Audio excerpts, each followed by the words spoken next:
okay. I've been doing it like this for a while. That's a great way to segue into the show. Welcome to this week's edition of The Bro Show. This week we have myself, Skilbo, Sequence_MI. We have Red Setter Farm. We have Abolished Farms and Miss Cantaloupe Hayes, Eagle Garden, Spartan Grown, and Old Man Hermit Hash. I'd like to welcome all the panel members and everyone in the chat to the program tonight. How's it going out there? It's going awesome. I just realized I typed into the microphone open mic, so that's a good start to the show. I just spent 2 hours recording with Shane on the Growing with My Fellow Growers show, so I've been smoking good with Spartan over there. And starting early, I guess. Let's jump right into introductions. So the next person to the left of me is Red Setter, so we're going to start with you, my friend. How's everybody doing tonight? I'm Red Setter Farm. Instagram tag is at Red Setter Farm. You can pretty much find me there. I'm a Michigan caregiver here in the wonderful Mitten, and we're just getting through final bits of outdoor as well as growing on indoor. Ready to talk about it, guys. Our normal mid-October harvest window here in Michigan. It's wonderful. Abolished Farms, Miss Cantaloupe. Hey everyone, Abolished Farms here. I'm a caregiver. I'm also a producer here on the Grow Bro show. Hi, Miss Cantaloupe. You can find me on Instagram at miss.cantaloupe. I'm sort of the newbie here, been growing for like a year and a half now, and basically learning everything from Abolished and working hard in our garden. Awesome. Thank you. Thank you for joining us. Eagle, you're next up, my friend.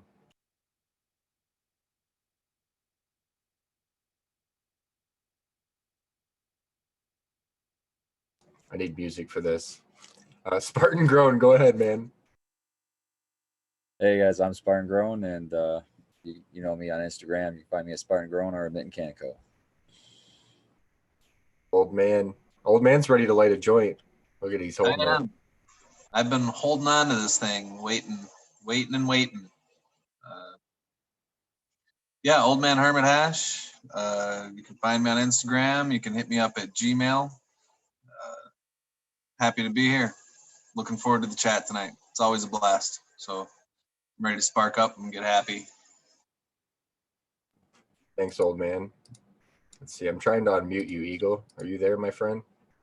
I am here. How you doing? I'm Eagle Gardens. I am a caregiver / seed tester, light tester. You can find me on Instagram, Mass Roots, Doobie, Social Club, pretty much anywhere we talk about weed. I've probably posted something there. And just glad to be a part of the show this week. Thanks for having me. Yeah, thanks for joining us. Everyone, go ahead and go to Eagle's page and look at his hash video he just dropped too. He's always sharing knowledge with everyone, and that was a good piece that he did there on his own accord. And then super dumps in that video. I was impressed. That 90 was very nice. Telling you from you, Mr. Old Man, that means a lot. For sure.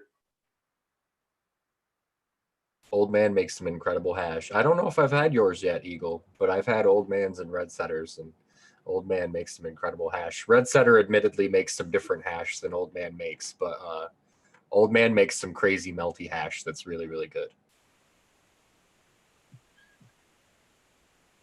I try to keep mine a little bit more old world. I don't like to grade it up. I don't mind the browner oxidized hash myself. I kind of like that, like almost old world flavor, you know, the full terpene profile without it being raked up on a grater or crushed up. I just think it preserves a little bit better, a little bit longer to leave it in a little bit chunkier form, unless you have the beauty of having the freeze dryer, I guess, that changes the whole game. Well, it's kind of like Reds, and I think the more old school hash kind of has its own flavor. Like it tastes a little bit more like not the terpenes, but the plant material, you know, it tastes a little bit more like the plant does. And I really like that about it. Yeah, I like to call mine. I was Like just gonna say, no, you go, Red. Someone you talk. go. It was 2 words, full spectrum. That's all I wanted to say. Go ahead. Right. No, that's true. And I miss that because when my very first exposure to hash, I was probably 14 or 15 and it had the gold seal on it from wherever, Afghanistan or something. It was awesome. You know, I just had this crazy connection. And the freeze-dried hash that I do, it is missing all of the plant material, all of like the whole plant medicine. You know, it's interesting because I really appreciate, and I haven't done as much of the older school hash, you know, where I'm drying it in a room instead of in my freeze dryer, and maybe making temple balls or doing some pressing, you know, some cannolis or anything. Is it cherries or whatever that they make out of live plants where you walk like on your outdoor plants and Cherries. you should do that. You should try that. I probably could. I feel like just dedicate one plant to it because you're gonna fuck it up, right? Or one or two, you know, because you don't normally touch your plants ever. You know? No, and really that's done with a live plant more than cured, but there's lots. Yeah, they used to put their forearms up and they would walk through, you know what I mean? And they would just collect it like that and then scrape it off and away you go. Hey, Red, I spotlighted your video if you want to show your. I would think if you wet trim, that scissor hash would be the closest we're going to get to the charas unless you're going to run naked through the plants like they do over there. I finally finished off that Death Star bubble right there, or that you gave us, Red. That stuff was delicious. That's what I've always preferred is like the old school type of bubble that still feels moist and pliable, like the Lebanese balls or whatever they are. I can't think. Lebanese hash. You know, some nice blonde hash with a brown outer shell. And Dan is asking if you've ever pressed that, Red Setter. Oh, Eagle's showing off some. Let me spotlight him while you talk. Not yet, but I really like to. Eventually, the plan is to learn the art of doing some rosin pressing. I'd love to get going with some hash. I have to make a finer grade hash though. This is definitely more of a full spectrum hash. Although you probably get a great yield out of it. That's for sure. Yeah, but I'd be excited to do that. I think it would yield pretty well. That was beautiful. Maybe not by percentage, but you could use a lot of it, you know, because of how you made it. Right, exactly. Yeah, it's kind of a full spectrum product as it is. Exactly. A little bit more leaf material in there. It's a little higher micron. Eagle, that looks great. Yeah, Eagle's got all kinds of hash he's showing off over there. And the other topic we were talking about pre-show was what we're doing right now in relation specifically to our outdoor and harvesting and, you know, looking for bud rot and looking for PM and stuff like that in our harvests and what we're doing to combat the cold and the dry that's now Michigan winters here. I know it seems like overnight I went from, you know, having my dehumidifier running the whole time to my humidifier actually running in one of my rooms, you know? Silly. Yeah, I agree. I just put my my veg plants in my flower room. They're still under a veg cycle in the LEDs, but I had to put a heater in there just so they'll stay warm enough because I'm only running one light right now. It's getting down to 40 degrees at night now in some places. I still have an outdoor plant. It's chugging along. Now you're just tempting it, aren't you? You're just trying to go for it as long as you possibly can and see what happens. The whole plant is purple. The whole thing. All the buds, all the pistils, all the stems, it's all purple. I've had a few 31 degree nights up here already. 40s. I laughed when you said 40s. I was like, man, that'd be nice. Yeah, you're up there in the northern country, man. That's a ways up there. So tell us, have you seen any outdoor coming down your way, or is anybody still fucking with it? Has it been brought in? I would think it's all tore down up here by now. We've had frost and everything up here. I mean, my truck 2 days ago with frost from head to toe. I hope you didn't still have your plant out there. Come on, man. I just want to make more frosty buds, bro. Yeah, I've definitely been watching the radar and well, not the radar, but the weather and the low temp and seeing what it's going to be. But it's about that time to think about pulling them out for sure.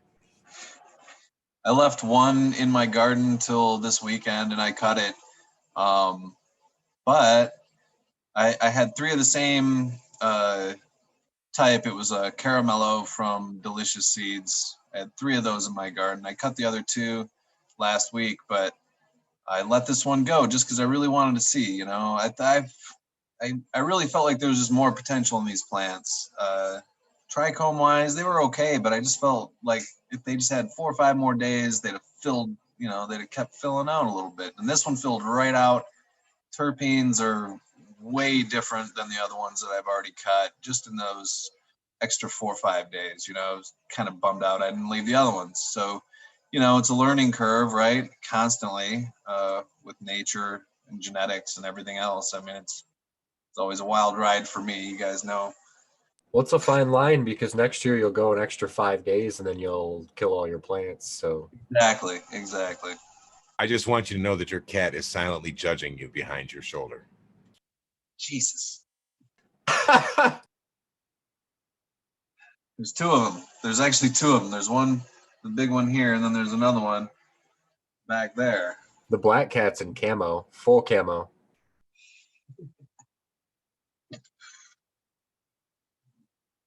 All right, so talk to us, Red. We were talking before show about how you're dealing with it and what kind of numbers are you dealing with trying to dry right now? Let's just start as a base point with that. Let's see. I walked into my drying room on day, I don't know, they were probably in there for 5, 6 days. Usually let them go about 7 or 9. And I was down in the 40% range with my dehumidifier. It wasn't running because it's set on a controller, but I needed to pop my my plants into my lung room. Basically, I had like a little side room that's eventually going to be a mother room. So that was kind of the way that I had to rehydrate my plants, because when I walked in there, they were pretty crispy. Anybody else having issues with crispy buds, crispy drying? I know Easy was asking about that in our chat, or Easy Swap Pots was asking about that in our chat earlier also. Would it make you cringe if I said I harvested my one outdoor crescendo plant maybe 10 days ago? I've never even checked it since. It's still hanging up in that room that I put it in. Well, we'll see. It's just for me. I'm not that concerned about it. It smells really good. No, I'm not.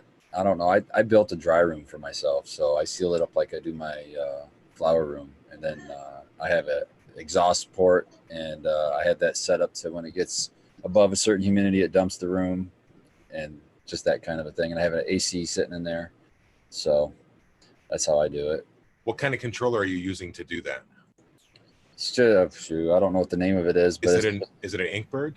Yeah, Inkbirds would do that. That's what I use in my flower room for temperature and humidity.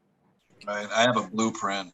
Those work too, same way. There's dials, Whatever I have, it's just you plug it into the plug, and then you plug your device into that, and then the device that you plugged in initially has a little screen on it, and you just turn the dial to make the percentage where you want it to turn on, and that's it. It's pretty kind of a simple thing.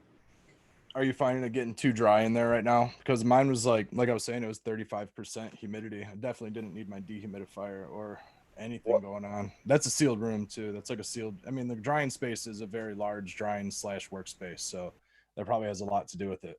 But overall, it's really low.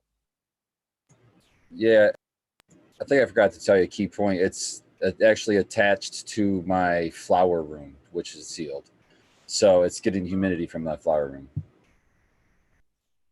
That's the exact setup that I had one of my drying rooms. And so it's going to be a mother room just because I couldn't get low enough in humidity to keep up with the amount of plant material. So it's going to be a mother room. So what I did to mitigate the extra dry flowers was I tossed the buck down buds into a tote, and I just toss the tote into that lung room, if you will, that's about 65% humidity. A couple hours did the trick, sealed it right back up, and now it's good.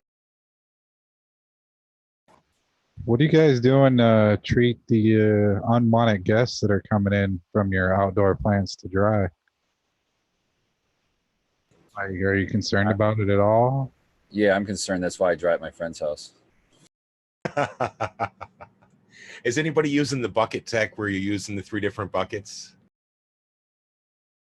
Every time that I try to use any method that encloses the bud, I mold it somehow. Whether that's in a bag or wet trimming and putting them in jars or anything else. I've used buckets with humidity type controllers. I store cigars. Like I can put in humidity controllers that'll keep it from being above 62%. It'll still mold. Everything I've ever tried.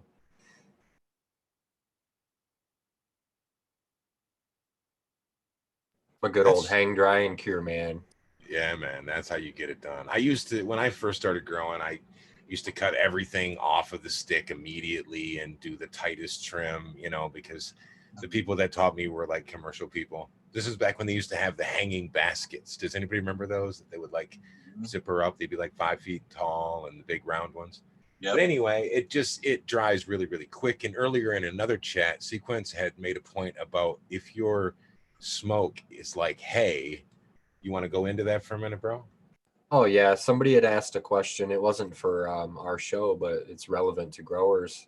They had bud that smelled like hay, and usually that occurs early on in your curing process, as the chlorophyll and stuff is transitioning into ammonia and trying to escape your buds. But it'll stay in your buds if your plants end up curing too fast or they dry too quick. And then you'll be stuck with that hay smell forever. And that's really the easiest way to ruin a crop right at the end. You can grow it perfect the whole time. And I've actually done this, grown a perfect crop the whole time. And then just at the very end, it didn't cure out right. And all of it tasted like hay. And it'll still get you there, but it's not what you're looking for. Because that flavor, that smell of the ammonia and the chlorophyll will overpower your terpenes pretty easy. Yeah, if your flowers are wet, don't seal off your jar either. Seal off whatever method of post-harvest or curing that you do. Make sure that your stuff's, you want it to be spongy enough that it'll retract a little bit. But if it's too spongy, if you squeeze your bud and it stays squished down and it doesn't break apart or anything, it's way too wet. You don't want to seal it off at that point. There's, let us try to sit in a room that's like 60% humidity for like 24 hours is always my recommendation. If you can't really judge it, try to get your humidity right. Well, and like Spartan was saying, I try to cure in an environment that's perfect for buds. I'll try to set it at about 65 or 70 degrees and then roughly 60% humidity. And then you don't have to worry as much if it's in an open environment. Yeah, once I got that concept in my head that my dry room is just a giant mason jar that I don't have to burp because I can automate the task of burping with, dehumidifiers and humidifiers, all those things. You just put that in concept and then it all makes sense at that point. Dude, that's great. I'm sitting here imagining this of like some old lady with a shawl on tossing a piece of bread in your fucking drying room. Just toss a piece of bread there, honey. We'll get it all straightened out. If your bud gets too dry, please don't use bread. That's a myth that people like to do. That's a good way to add mold to your situation. Take a fan leaf and put it in your bag or in your jar. One fan leaf. Do not overdo this. There's a lot of water in a fan leaf, and check that like hourly, and you'll get moisture back in your buds. It won't save it, but it'll help a lot. Sequence, you're the only other person that I've heard that uses the fan leaf tech. I've been using the fan leaf tech for a very long time. I do it with totes of up to whatever a 4-plant harvest might even be. But I do have tricks that kind of if you need to do something a little bit different and you don't have any fan leaves because you've pruned them all off because it's the middle of December and there's zero humidity in the air. So wet a paper towel, stick it in a Ziploc bag, make sure that it doesn't touch your plants, but keep the Ziploc bag open. and just make sure that you're burping it and checking it. That's another way that you can kind of rehydrate your stash if you need to. But yeah, that works really well. Rehydrate. So like pre, let's say legalization, dealers would actually use stuff like orange peels and whatnot to throw in there to do this and add a little flavor and trick you guys. They probably weighed the orange peel too. Cobra says too dry, smoke more, and I think that's a good point. I'm working on that right now. I've used apple slices in the past. You get brickweed and it's really smashed up and dry. You put an apple slice in there and then it fluffs back out for you and has a great flavor. That was a long time ago.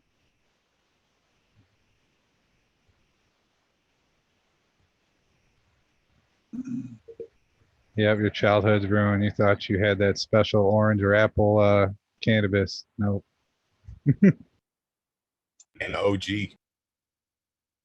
At least it's not all the stuff they told us in DARE class, like smashed up light bulbs and urine and other stuff like that.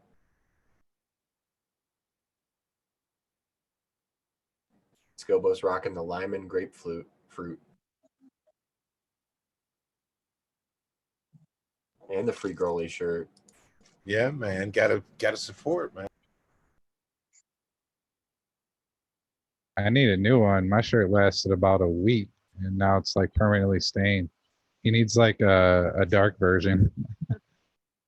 Yeah, white is a dangerous color for a stoner, especially a stoner with munchies. Man. Well, especially for guys in gardens with dirt. Yeah, that's even double worse color selection. Come on, for Rolly, step up your game, man. Yeah, I should go grab it. It's actually right there. The stains on it are from hash. Making damn hash. I was gonna say resin too. You can't clean that off. I've ruined pants like that for sure. Anyone ever been doing a dab and then pulled their dab tool out of their dabber and then dripped a piece of wax on their leg or something? That burns in a way you don't forget. What burned more, the dab or just the thought of the money you just lost? I'm not ever too concerned about that. Like I'm always willing to share with people and all of that stuff. So like the quantity that I go through, it's all my personal selection and stuff. I allocate way more than I need, but burning myself sucks. I'm with you. I burned myself just the other day. I'm kind of new to having dabs around the house or using. I got this nectar collector, I guess, or something like that you'd call clothes. And I honey straw. clumsily got my belly with it the other day. Fucking burned a hole in my stomach. Oh, it's so painful. Yeah. That was like an OG nectar collector. That was a honey straw.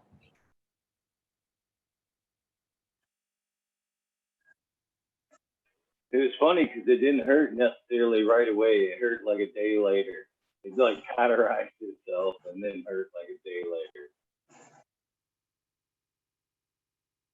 Well, as someone that's gotten a lot of third-degree burns, they don't hurt until you start healing back up.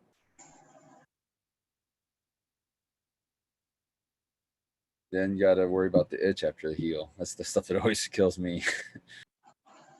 I Oh, it put some definitely good. is.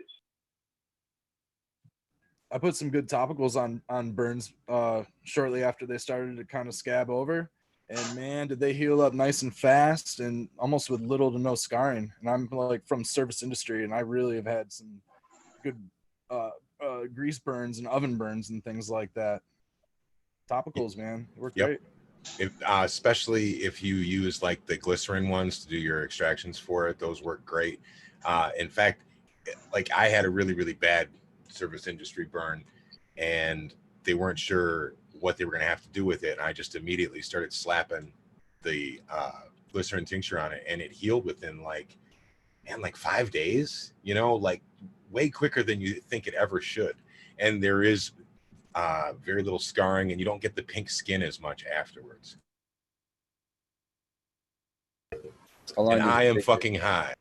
How long do you soak your tinctures, your glycerin tinctures? Like months? Yeah, I tried doing them with heat before and I didn't like the way that those turned out. So the best way to do is put it in a jar and just put it somewhere out of the way where it's around 70 degrees, under 70, and it's dark. You know, it's easier that way. Have you made them before? No, I've looked into it. I wanted to. What attracted me to it was like that long soak, and then you could shake it every day if you wanted to, and that just appealed to me because I know that'd be a full plant medicine. You with that much time and that much time in the I guess it would be a solvent. In the solvent, it's gonna just extract every last terpene, every last everything, and at the low temperature, you're not heating it, so nothing's evaporating off. So yeah, I haven't done it yet, but it's something I'd like to do one of these days. Another good thing about glycerin is that it's one of the most applicable ways that you can do things, because you can use it topically, you can use it internally, you can cook with it, you can do all kinds of shit with it. Whereas sometimes if you have to have another step otherwise. So if you made like an alcohol tincture, you could still do that, but now you've got to turn it into some kind of FICO, fully extracted cannabis oil first. Lastly, if you don't think that you can find glycerin, I just seen it. If you go to Walmart over in the by the prescriptions and stuff, it's like $3.81 a bottle. So it's really affordable. And I think I haven't had it, I don't think, but supposedly it tastes sweet, so it'd be really easy to like add to coffee or Yes. So many Yes. things. There's a mild sweetness to it, yeah. I normally find it in like the baking section. I can find the glycerin and stuff near, a lot of times it's like near where they have like the sprinkles and frosting and stuff, and then it'll just randomly be there.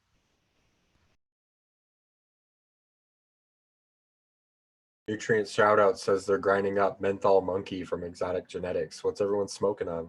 Shootouts. Shootouts. Fuck. I'm gonna have to give this guy like 20 bucks.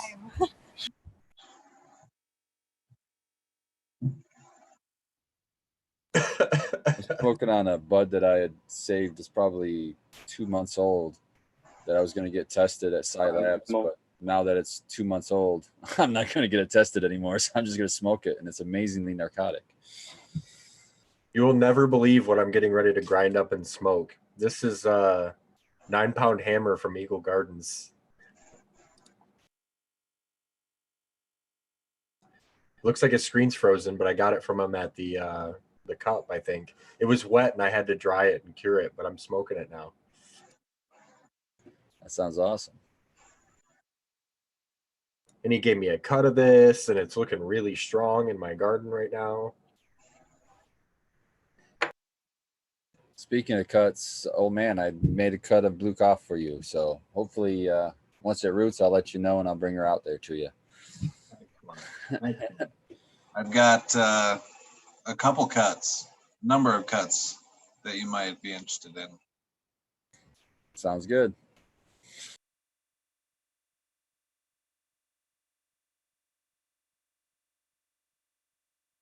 My garlic cane still looks really good.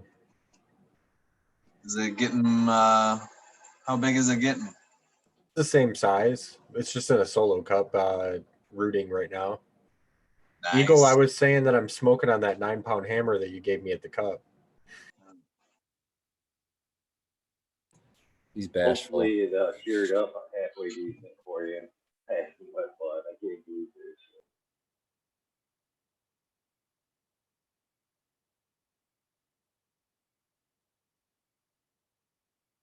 I'm smoking on Girls Gone Wild, or GGW. It's by Cosa Farms.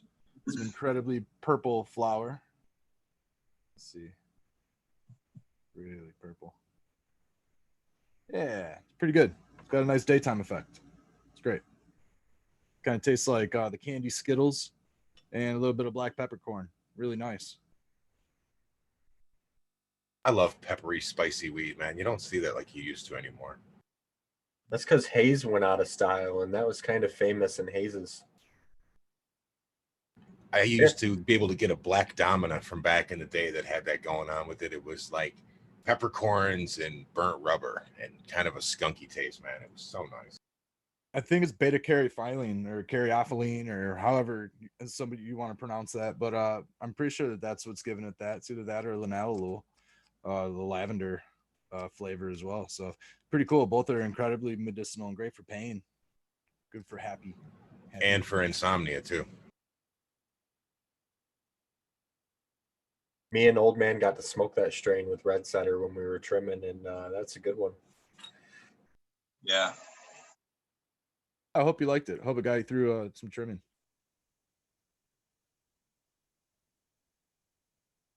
Yep, that was a really, really great day. I'm serious. I think I might have just lost my mind otherwise. You know, like I might have just, I don't know, cut it all and just washed all of it or something. I don't know, you know. Couldn't deal with it. It was too big. So I really appreciate it. It was cool. Yeah, the thing that wins when you trim is having good company. I think that's the real key to success. It's just at least one other person that can share the misery with you. They're locked in there with you, and they know what it's like, and you're just listening to whatever music and smoking a lot and getting through it. Having awesome conversations that only really happen when you're at the trim table. Like we were having talks and you guys were talking and you thought I was filming you. You're like, you can't film this. I was like, don't worry. Don't worry. Pass the scissors to the left. Oh yeah, that one we can share. That story we can share. Someone with better memory will have to tell it, but that was a really funny moment. It's just a lot of hash. Go ahead, Old Man. You tell the story. I don't remember really how it went. I mean, we were all smoking and then So I think the hash joint started this. This was after you rolled that hash joint where you dumped like a gram of hash in the joint. That's true. I forgot about that, and that's probably why. But roll up a lot of hash in a joint, and we were all really high. And Red, instead of passing the joint, passed his scissors to me, which I then took because I was also really high and didn't realize, like, why is he handing me scissors instead of the joint, right? So I just took the scissors, and it was silly, you know. Good times. Yeah, the best part was that I handed you the scissors in lieu of handing you the joint, like I needed to hand you a lighter with the joint, like you were smoking a bowl. So the whole thing was just all screwed up. It was great. It was a great time. I'm glad we got to get hands on with your smoke, man. It was wonderful. Yeah. The hash, sometimes can be confusing to me, I would try to get motivated sometimes, and depending on what hash it is, like it might just make it so I'm not gonna really be too productive. I got a hashtag for it. It's called hash hits different. So for the people on the panel, I think there's a common denominator we figured out here is that when people smoke with me, I guess when my friends smoke with me, they all get really dumb. So the ones of you that haven't can hang, but Red Setter and Old Man, you guys are out. And then Coma Guy's out. Coma Guy's for sure out, man. You can't sleep on the fucking keys all goddamn night, bro. Yeah, Coma Guy's out. Scissor Pass is out. Scissor Receive is out. It's tough. And then there were four. Eagle's in it, man. Eagle's one of the only guys that'll follow me to every booth, and we'll just smoke down the whole time. He's in it. You ain't smoking me out, Steve Quinn. I'll take you out any day. Take you out, you young ain't smoking me out, he says. You have to realize he has so far to drive afterwards too, the poor bastard. Jesus, you can't fucking hit him over the head with a fucking piano and then just say, okay, drive back home 4 hours now, bro. We should have like a smoke-a-thon or something, raise money for charity. We do we do have a smoke every fucking at Sunday. Every event. Yeah. But like Eagle does after the High Times events, he goes to the after parties and stuff and smokes even more. He's all about it. He holds it down. Drives that 3.5 hours.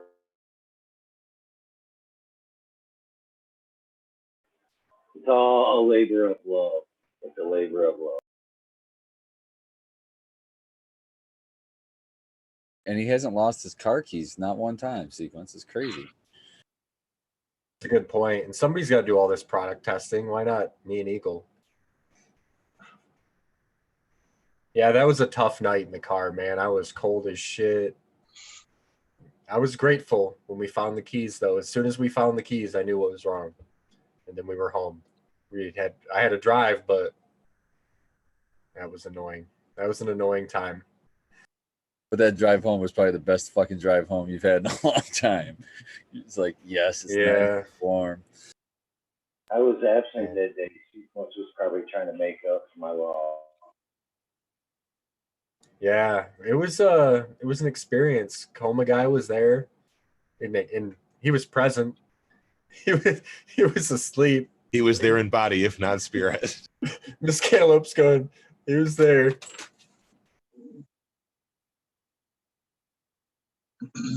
So everybody's outdoor is over. What's going on? I mean, I'm sure people have got new indoor stuff going on, or they're maybe concentrating more on some indoor stuff. Anybody got any new stuff? Yep. I have Dynafem's White Siberian, which is a White Widow and an AK-47. I have 2020 Mendocino's Glue Sniffer. And I also have World of Seeds New York 47, which is a New York City diesel crossed with AK.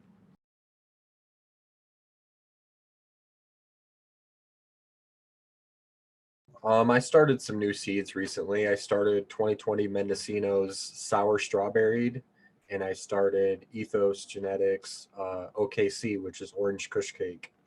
So I'm excited to see what those do. Those are all FEMs. But we both also have other shit that's already been in veg for a while as well. These are just the newest ones. Oh yeah, I have Sour Melon that Abolished has. Got Crescendo and Citro Glue still going. And Sunshine and Haze in veg, and Oregon's Huckleberry and Ice Cream Man I have in veg also. I just dropped Primal Punch 2 by MedGrower 1, Jesus Juice by Empire Genetics, Empire Breeding, and Dominatrix. And I also just dropped Pine Valleys from GMXOG, Ocean Grove. What's the story on that Pine Valley? Because I'm interested in that one. That's Skunk Beard times Rossi.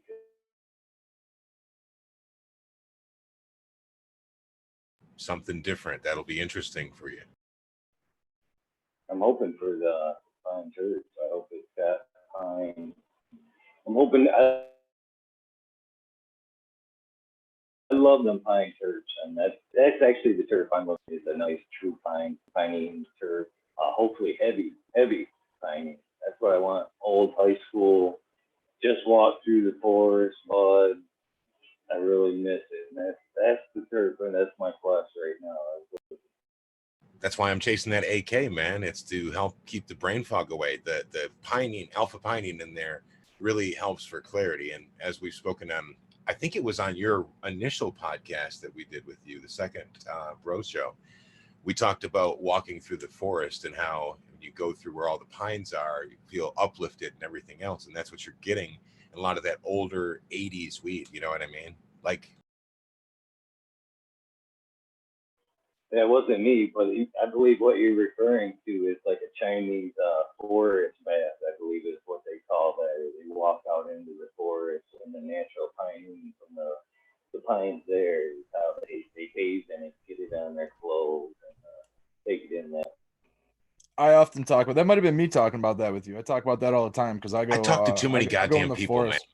It might have been me. I've heard other people talk about it possibly, but yeah, I mean, I talk about that all the time. I love smoking in the pine forest, man. It's really uplifting. It really is. It's almost psychoactive in a way. It might have been on the show. It might have been just in private. Well, another person that's in our group that does this is Jack Greenstock talks about this too, and the pining strains. He's looking into growing pine tar kush for alpha pining and trying to find that. So that's the direction he's going with that. Maybe you heard from him. like 30 years ago, I lived in the middle of the Black Forest for a couple of years, man. And I'm talking about the Black Forest in Germany where it's all fucking pine trees and rains and shit. So I'm definitely down with the pine, man.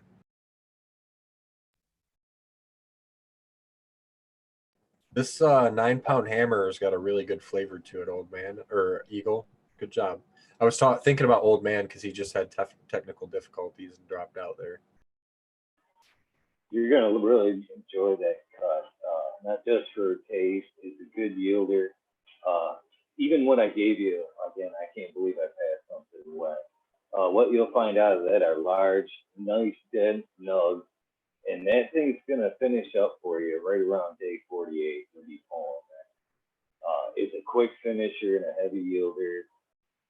You're absolutely gonna love that cut. And as far as that goes, I'm ready to pass on the lemon lava drops for you as well. I'll be taking cuts. Oh yeah, man. Lemon. I feel honored to have the 9-pound, the original Eagles cut 9-pound. You said it's from like 2013 or something like that. That's incredible. Red, can you hold that butt up again while I have you spotlighted on video? You were showing a big bud, and I was a little too slow on the draw. There it is. That's beautiful. Yeah, absolutely. Well done. Hey, Red, you were showing pictures in the chat, the group chat we have on Instagram of an almost black plant. And do you have any of that bud right there to hold up? Yeah, here. This is that's this Girls Gone Wild. Let's see here. I got a green leaf here. Let me get that green leaf off of there. Not true. Here, how about that? Oh man, That's a pretty beautiful one. stuff. Yeah, seeing that in person and getting to smoke the perp, we kept calling it, incredible. It was good stuff. So yeah, that's this Girls Gone Wild, and believe it or not, this one's got like that uplifting effect to it. Like most purples are very sedating, they're very indica. This plant grows like a haze or something like that. You know, it almost wants to foxtail a little bit towards the end. It's got a little bit of a fluffier flower structure, and I really love it. It's got a great flavor. It's Girl Scout Cookies was used as the mother, and DJ Flash was used as the father. DJ Flash is like a Riot Berry OG. It's from I think Riot Seeds from a long time ago, backstock. These seeds were from like 2015, and I just hunted them last year. So it's fairly new as far as my production goes, but it's definitely a keeper. And then, yeah, definitely. I like it. It's good purple stuff. That green bud, though, back on the pining topic, is what I was getting to. Was that's sour diesel. So that's got a really nice like lime and pine, nice smell to it. That's why I was showcasing that one, that big green bud. I love that stuff. Something that gets lost is that we get on these kicks in cannabis where it's all about everything is crossed with this or everything is crossed with that. And if you think about it, it's like every season they kind of change up the flavor palette for us. Sometimes it's push all the lemon things, and then there's other times where everything is going to be garlic something. And you know, I like how we're not getting stuck on gelato. Yeah, I do too. And if anyone knows someone that works at Fago, maybe they could be our first sponsor. They're Michigan based, right? Detroit, baby. Yeah, buddy. What's your Fago called it? Mine's What I was Rock and trying Ride. to show you there. I didn't mean to cut you off there, Sequin. Or Spartan. What I was showing you there was the record there. 9-pound is from, I dropped that seed January 11th, the 14th, 2014. There was one of 3 packs that came to plant. That in particular is the Asku times Hell's OG, the electric watermelon Pinot, and so the Pinot that you have. If you kind of smell it and it's cured up right, it almost smells like a muskmelon kind of, like definitely a melon.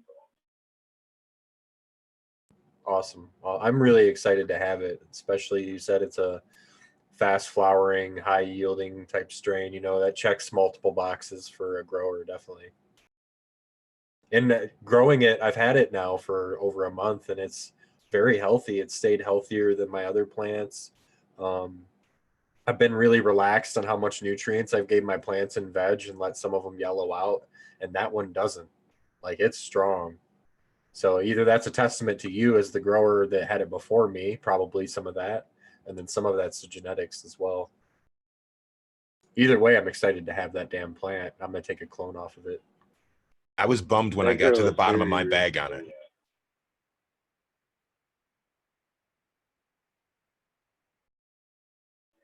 Anybody else that wants to cut of it, let me know. That's even though that's one of my trusted strains, it's time to move on, pass it around, and can't keep everything, I guess. So anybody that wants to cut of that as well, I'll be willing to pass that in the group. Yeah, definitely. I feel you. Well, I had someone that was calling me today asking for a specific cut of a plant that I grow, and I was like, nah, I'm good. It's like, you can't have everybody having that, you know? Something's got to be special to me. It will still be special to you because even if that joker grows it out, it won't be the same plant for him as it is for you, more than likely. Well, that's true. I've seen that. Like I'm sure our citral glues were different. Not that you're a joker or anything, but just room environments. And oh, I'm a joker. I've seen it in a lot of ways. Like I grow the blueberry headband, and my buddy grows the blueberry headband. One of them turns out a lot different than the other one for various reasons, you know. So it's kind of interesting to see the way that works. I still have to get another pack of seeds of that, man, because that's just. I have a ton of blueberry sequence, or sorry, a ton of them. Really? Let's get together. Yeah. Okay, we got to talk then. You can do that just with your own self. I mean, just the best example of what you're talking about is take a clone off of the plants you've been growing indoor for years and put it outside. And look what they look like at harvest. They look like two completely different plants. Blueberry headband is one I can attest to. Actually, I grew it indoor, and I have some outdoor that he grew this year. Totally different. Same clone. Totally different. Does it have a completely different taste to it as well? Yeah, totally different taste, totally different structure. Like outdoor, it's not larfier, but a lot less dense. Like it's a lot leafier. Yeah, right. Mine indoor was like rock solid buds. Yep, and it's got a certain nose to it too. Like I don't know. There's like you can smell it. I think it's like the headband. I'm not sure, man. Headband never gets enough fucking credit. Well, they say that headband is just OG renamed. The people that care. created headband said that. I mean, you can call it whatever you want to call it, but that and the old Tahoe, you know, if you want to talk about OG cuts, Tahoe from back in the day was great medicine, man. Yeah, there's a lot of damn good OG cuts. So that's not to take anything away from headband, but supposedly headband is just a name of an OG cut. That's what the guys that created it said. So, I mean, I think that's kind of neat, if anything. There's a lot of really cool, I mean, OG has a really respected place in our culture for a reason. Yeah, it would be just as respected as GG4, you know, it's just a certain pheno off of that strain, you know, or a lot of wasn't Charlotte's Web and some of those other CBD heavy plants were the same kind of deal.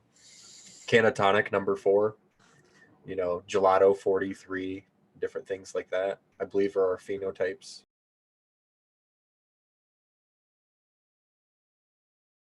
I'm not a lineage expert on any of this stuff. I'm just kind of stuff that I hear from people, and I have the worst memory, so I'm probably the worst person to speak on any of it, to be honest with you. I always have the conversations with Jack Greenstock about it because he can just go on and on and on about it, man. And he always fills in like pictures in the puzzle of how this shit works together. You're like, oh wow, well, that totally makes sense, man. Yeah, and he breaks it down how you can understand it too, which is awesome. It was interesting that I grew a whole pack, and you know, like when you pheno hunt stuff, you get to see these interesting nuance, like the citral glue. The number 2 was kind of the one we all settled on because it was like the funky one. And I think that comes from the skunk, from the citral skunk, versus I had one that was really more like a grapefruit, which you would have thought that people would have went for given the nature of the industry now. But everyone kind of leaned for the skunk, which, you know, we interviewed Frigoli, and he said that that's one of the lower terpenes in plants usually, and one of the ones that's kind of harder to get to come out or more rare. So I thought that was really interesting. And maybe that was because people are just looking for that now. You don't get skunk out of plants that often anymore. Skunk's one of them strains where if you concentrate it, it tastes like shit. It only tastes good in a joint under low terp amounts. If you concentrate the skunk terp, or I'm not sure exactly which one it's coming from, but I know if you run it into a concentrate, it tastes like bird rubber, and it doesn't taste good.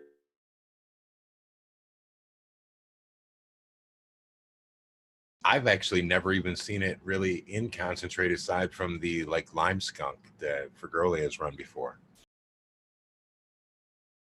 What were you showing off there, Abolish?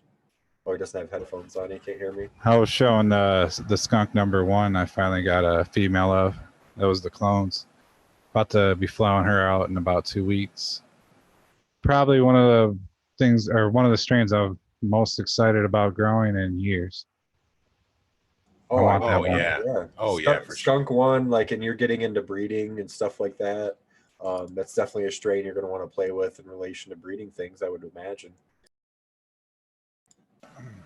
Yeah, I've always told like I have two different phenols of the OG, one that's real citrus and one that's real skunky. And I've had that compared to the original skunk. So I've always wanted to grow it out and get that taste for myself. Because I've had people tell me it was skunk, but I don't believe anything until I grow it out.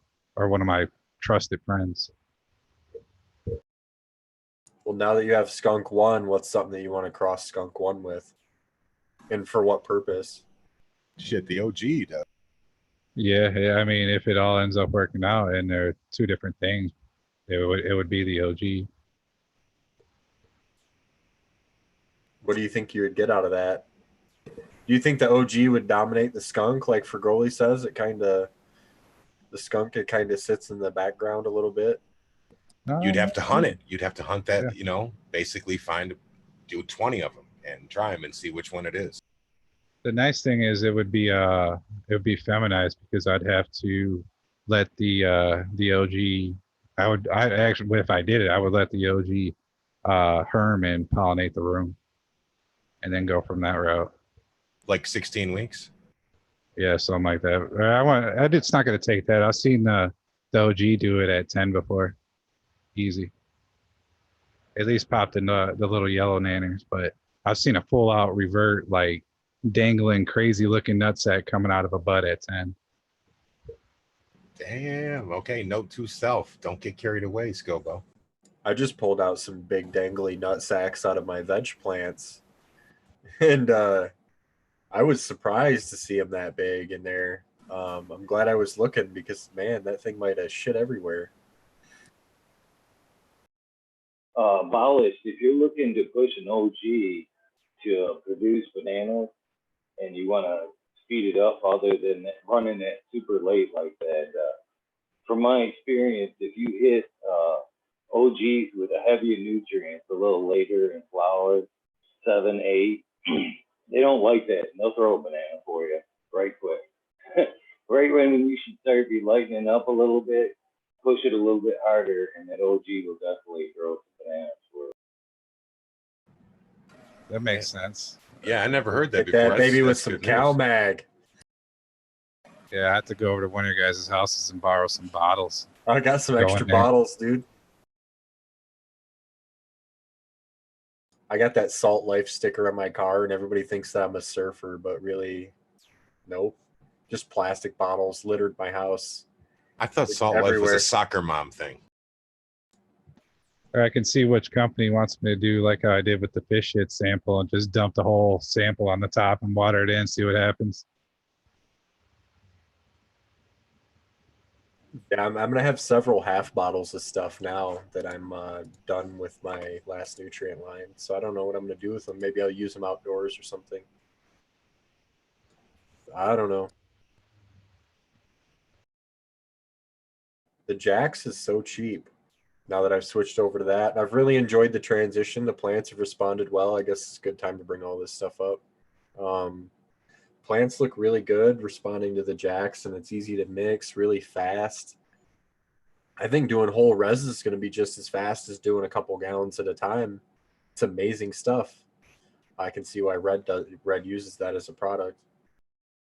Do you have any advice, Red, on like what a ppm target I should use, like 750 or something like that? It depends on how much waste you're running. If you're running a normal 10% waste, yeah, I'd say like I veg 850, 900 ppm with no issues. You know, bloom it probably 1050.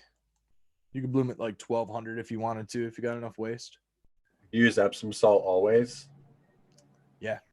Yeah. All right, word. It all the way through whole run. Now I don't run much waste, so I keep my ppms at like 750. And even when there's a little bit of runoff, let's call it runoff instead of waste. When there's a little bit of that, I get real nice production, real good value. That sour diesel, I didn't max anywhere more than I think 750, 1.0 EC, pretty much. Cool. Are you running off into a bucket, or how are you collecting your runoff sequence? Mine is really interesting. So I haven't taken any pictures of it yet because I haven't got it all like finished, all my plumbing. I'm still waiting on a really annoyed with it, like an Amazon person, different company. But it all runs down into like a gutter system, and then I have it designed so that it'll just pump out. Or right now I'm just shop vacuuming it out of the gutter, but basically it's like a house gutter that's set up on an angle, or there's an angle that just leads into that, so all the water collects away from the plants, and then I'm going to pump the water out of the room. Well, what I was going to suggest, and it sounds like you can do it, if you have one of those Blue Lab pH meters, the dual ones that you can do ppms and pH. Oh yeah, test the runoff. Yeah, test that runoff because they'll tell you a lot.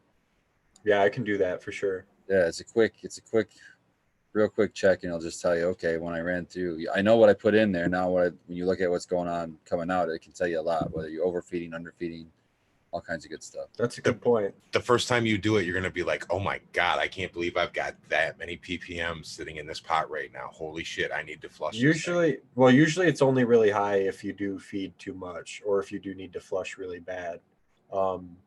As an experienced salt grower, I like to think I do test runoff like when I normally grow.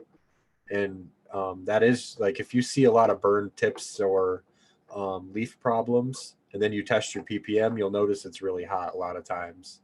And I think experienced salt growers know to not overdo it. Like, that's why I was asking Red what ppm he shoots for, is so that I don't, because it's a lot easier to overdo it, and you really can't go backwards, like the damage is done kind of thing, versus you can always feed a little bit more if you need to. Yeah, I want to mention those numbers. When I was saying like the 1200, like basically 1000 ppm, if you got runoff, that's without additional CO2. So if you're not up in if that's just with atmospheric, if you're doing a regular what is it, like a blower, maybe you got a filter blowing air out, and you got a regular air intake, not a sealed room, no CO2, you're good. You're good about 1200 ppm. If you're going to push 1500 ppm or something like that, you're going to need some additional CO2.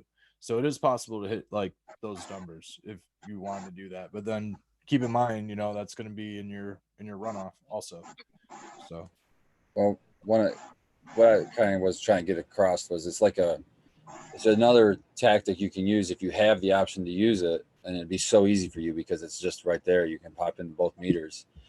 It can really tell you like minute details of what's going on. Like if you know that the pH in your runoff rose, 0.3, well, maybe you might make the decision to, if that's continuing to happen, you can check it every single time you water.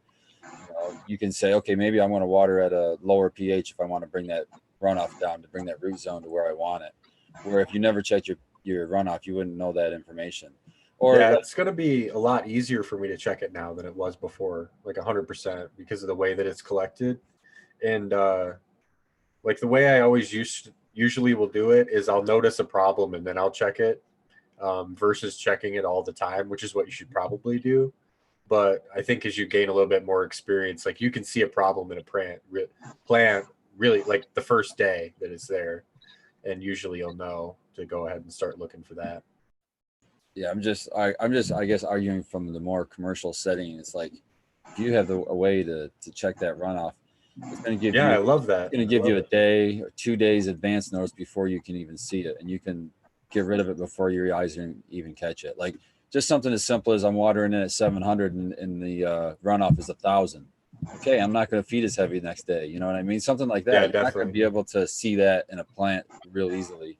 I don't think that's small of a difference, but it's just those minute, it's those not a little lot things of- you can do to dial it in even tighter. Is all I guess is what I'm trying to say. And it'd be a super easy step for you to do. It's not even a pain in the ass. That's what I was gonna say. It's not a lot of extra work. It's easy. Genetics too. Sometimes the numbers are all over the place. You know, some plants want a higher EC, some plants want a lower EC, some plants just aren't feeding as fast as the others. So I guess it depends on definitely growing style. So in the reason that I run like a real low EC and I don't go crazy with it is I do like run a variety of strains, and I do kind of run like well, I guess it's like a monocrop. It's like a one res on a half of a room, but you know, I don't change any variables in my environment. You know, I just keep the only thing that I really change is my EC when I'm running on my when I'm running on my res. That's pretty much the only thing. So I try to keep everything constant, and that's kind of including the EC. But that's me. That's the way that I run it. So if you had any questions about how to run it, maybe you know, in your kind of environment, all those numbers totally change. You know, Yeah, they definitely do. And I've read a lot about different ways that people do it, from, you know, more runoff, less runoff, recirculating, different nutrient ratios, different stuff like MK mono potassium sulfate or whatever, MKP, and stuff like that, and all kinds of different things, changing pH throughout the grow um, to change nutrient uptake and stuff like that. It's about as complicated as you want it to be, that's for sure. Just like everything else in growing, I guess. For me, Red nailed it pretty much. Growers and how you're growing depends 100% on PPM or EC, and how you're watering and everything. You can get away with a higher PPM earlier on if you're willing to push that plant, you know, in the veg stage and get it used to being hammered with higher numbers later on. Even after clone, you know, later in the process, that clone will be used to being hammered with higher ppm or DC. But it also depends, like Red said, in your environment. If you're hand watering a little bit every day, like I do, I just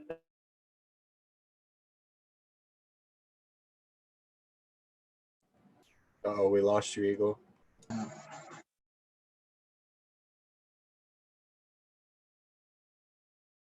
We got another man down moment. They got him. Got him again. They got him. They got him. Well, on that, I'm going to see what some Old Man Hermit hash is like through a vaporizer real quick here. The 7th floor Silver Surfer.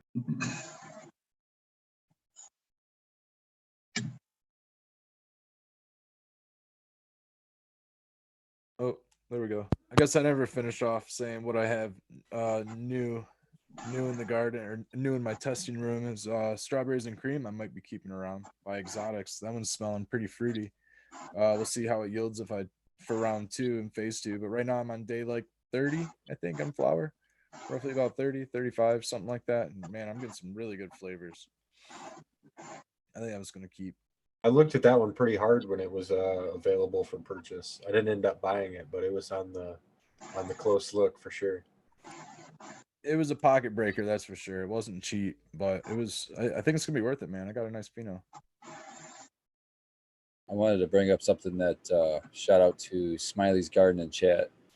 But they said they'd highly recommend that the Kiss podcast with Tad Hussey, where he interviewed Allison Justice. She drops a lot of bombshells in there, and it's an awesome listen. I think it was episode 43, if I'm not mistaken. And he was talking about where she was dropping the ppms and growing a lot lower ppms, like what you guys were saying, and how the plant responded. She doesn't understand all these nutrient, companies suggesting to use far too much nutrient for the plant. That's just one of the things she gets into, and she backs it all up with scientific evidence. So it's a really good listen.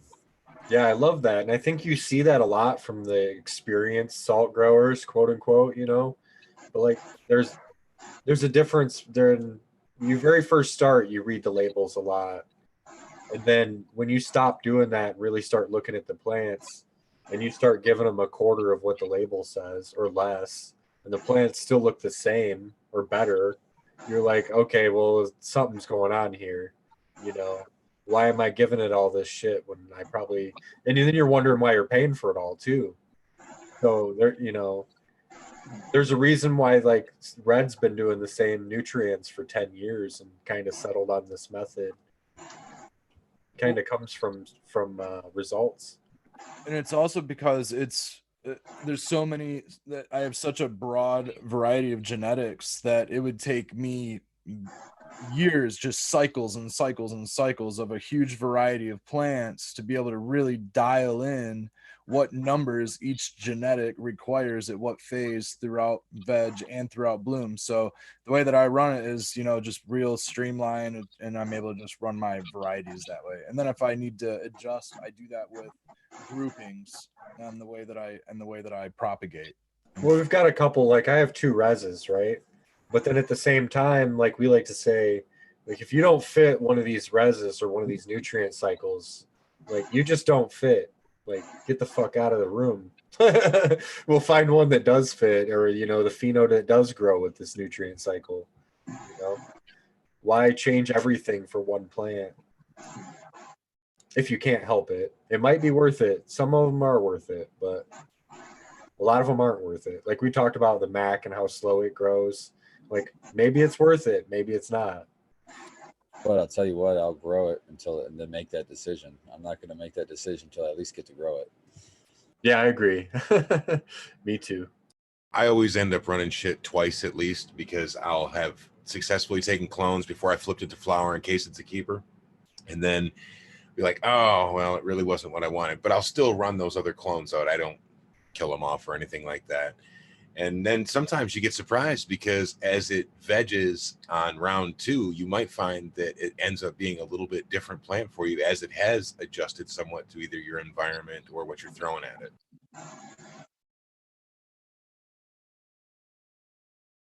Yeah, Smiley Garden says when they started, it was recommended to see how little nutrients you could add before you went to add as many as you could.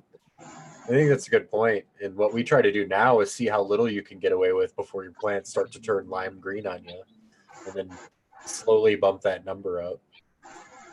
I've seen it as low as quarter strength before. Well, speaking of nutrients, I like how you guys are going with dry nutrients. That's how I started in cocoa. I just used a different brand. I used the Grow More. And I think there were 25-pound bags of the 3 that I needed. And then I had to buy some supplemental stuff. But I still have probably a quarter of those bags. And I ran, I think, 2 years on those bags. Yeah, I have the 25-pound bags as well. And I'll get 4,000 gallons of nutrient water and still have half of a bag left. So when are you going to up your pot sizes? Never. There'll be 3 gallons. That's what I'm going to be rocking with. With the frequent fertigation cocoa stuff, what you want is a concentrated root ball that will, if it's designed right, if it's grown right, will uptake nutrients a lot faster and a lot more efficiently than, say, like a 5 or a 7 gallon. You're just going to use more water. That's why you don't see that many people growing with anything above those when you have a flood table. Well, the cocoa has so much room for roots. Like the root capacity of the media is crazy. And when you're done growing this way, you could like club someone to death with the root ball. It's almost like there's no cocoa left. It's just all consumed by roots. Red can talk about it. He's an expert in the methods. It's a different beast. Yeah, I'm gonna actually downsize, I think, for a couple experimental runs. I used to run 2 gallons for a really long time. When I was running normal waste, no additional CO2, nothing crazy. EC was probably in the maybe higher range, like 1200 ppm. And I would use 2-gallon pots, and I would get great yields. Two units of light, say 4 plants, 2 units of light, not too bad. And then I upgraded to 3 gallons when I eventually had the extended ceiling height. Plants are definitely going to be able to grow a little bit bigger. And I've recently been using 5 gallons and getting good results, but I think that I can step it down a notch. I think that I have a little bit too much cocoa left over when I'm done. Like Sequence is saying, I want it to just be a completely compacted root ball. There's almost nothing you can do besides just compost it at that point when I'm done with it. Dude, what a great way to dovetail those 2 points together, man. Like, see, salt dudes, salt bros. Dude, Red's on like his 3rd show and he's already a pro. He's a smart man. Now you're gonna throw more plants in there as you downsize too. What was that? I'm sorry. If you plan on downsizing your pots, are you gonna plan on putting more plants in under the same lights, or are you just gonna use the same plant count? I'm gonna do the same plant count, same And to step canopy along, size. are you going to increase, like if you step down from 5s to say 1s, you would have to increase the number of fertigation cycles for the day as well, right? If I did that, if I went down to, now you're talking like a Rockwell cube size, I would definitely probably run like 9 plants under a light as opposed to 4 plants under a light. With the 5 gallons or a 7 gallon, I think I could probably run 1 plant under a light. When I say these numbers, you got to understand that you're talking about additional veg time. So, if you want to run 9 under a light, you're talking only vegging for a couple of weeks. If you want to run 4 under a light, you got to veg for a couple additional weeks. And then if you want to run 1 under a light, you got to veg for like 6 more weeks, and then you can really push those numbers together. But you can get a few pounds indoor off of a plant. It's the versatility of the system. And we do have to recognize that there are people that listen to this in states that have definite plant counts that really, really suck for flower. So it's nice to be able to introduce this as like a system option for them to say, hey, I know you need a lot of meds and you need a way to get them. This is one way that you can do it. Coco's really famous. Yeah, coco's really famous for having a giant plant with a tiny root mass, like a tiny container size. Yeah, it's like what's your canopy availability? You can pretty much get there with cocoa and plant count. I use huge Quickly pots. I'm actually like a 1, 3, and then a 10.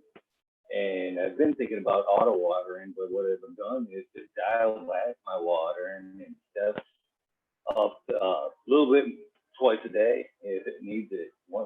Half the amount. And when I'm actually in the 10, I'm trying to encourage the root ball to come out. I'm not even watering anywhere near the center of the plant. I'm watering the ring around the 10, encouraging those roots to come out to the center, and then multiple watering, trying to just keep that root ball as hairy as I can. And I've had pretty good luck this round. This is a new technique I just tried with these. Usually I just been soaking them 10s until I could see a little bit of runoff and let it go. Probably 2 days, maybe 3, and then 10. But I dialed back to where I just water a little bit every day and twice if it needs to. It sounds like a lot of a soil methodology that you're practicing in the cocoa now, like in the new experiment. I'm curious to see what the results are compared to the other way around. Well, center stalk watering makes for a lazy roots to me. I want to make those roots work. I'm going to give them enough top watering so they don't die off until they hit the bottom, but I'm focusing predominantly on trying to make them run to that water rather than shrink from it. The interesting thing with my method, or like mine and Red's method, or anyone that's similar, is that by time it's done, like there's no room for roots to be, like they're fully consumed the container. So it almost doesn't matter at that point which way it works. It's just so efficient, I guess. For me, if you want a tall plant, you'd use like a 5-gallon bucket, and you get a taller, slender plant. Wherein the 10-gallon, I find if I coach that root ball out to the edge of the 10, I get a wider, bushier plant. Have you ever bought like a 10-gallon fabric pot and then folded them in half to make wider pots that are shorter? I've done that before too. Roll it down. Yeah, exactly.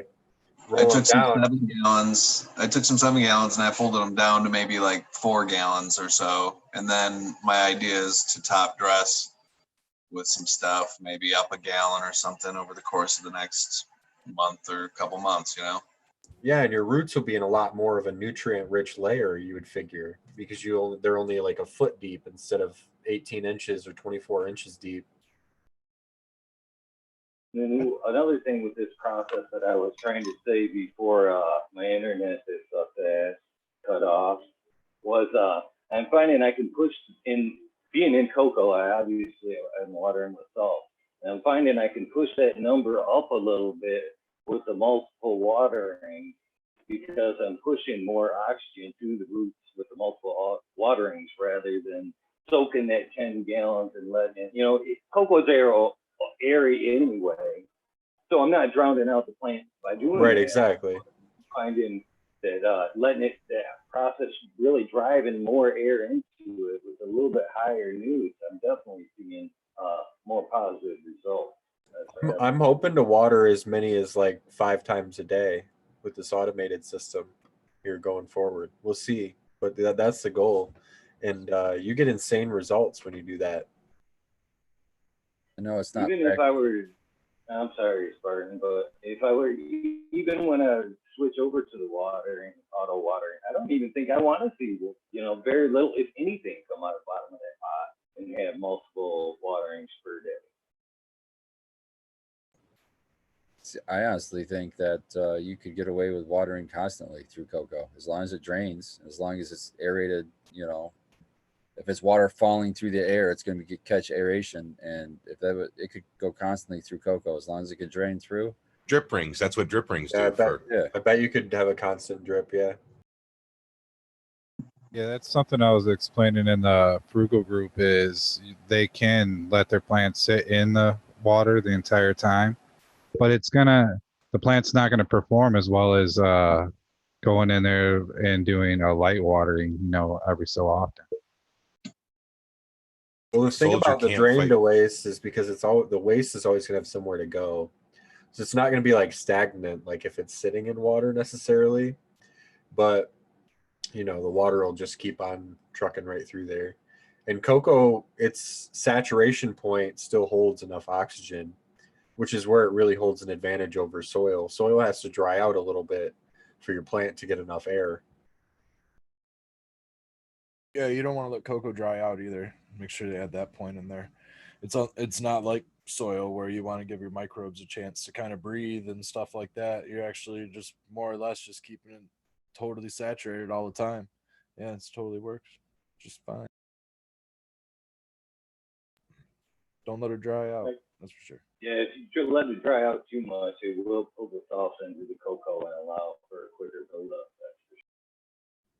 It'll get hydrophobic really fast too. If that top layer really dries out, what'll happen is anytime you try to feed it, it'll just roll right off the top. It almost looks like you got Rain-X or something on your windshield. It just rolls right down the side of your pot and right out the bottom. Oh, that totally shit ain't wasted. happening in my shit. You don't want that to happen. I never had that problem. I don't know. I think you guys have briefly seen a little bit, here and there in my posts, but man, it's practically wood chips. Practically what I'm running. No perlite, no nothing. Playground mulch. You gave me a clone of this and this stuff. It's playground mulch. That's what you're growing in. I bet that. Yeah, that's kind of crazy stuff. That's pretty cool. I'd have to check that stuff out. I'm I water once every 3 hours is my frequency, and I give it whatever the plant needs throughout the phase of its life cycle. So I have a question. You said it was either a 5 or a 10% runoff is what you expect, right? Red doesn't water to run off. So are you asking Eagle? Well, what I'm asking is if you guys are using, I think it's U sequence that does feed every time, right?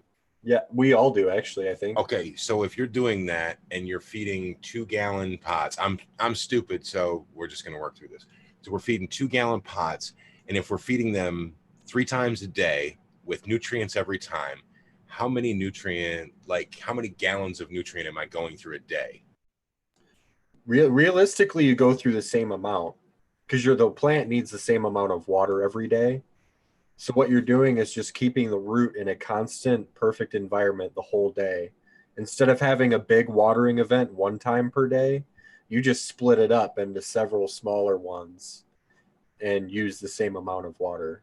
I hopefully that makes a little bit more sense. Well, some people that would do it out. Well, on a flood table, you're recapturing it. And that's basically what I'm saying is if you do drain to waste and not drain to recycle, it can get really fucking expensive, man.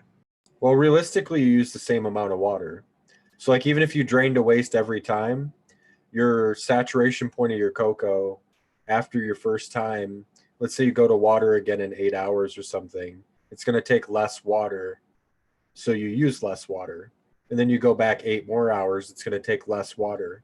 So you use less water versus using a full concentration one time.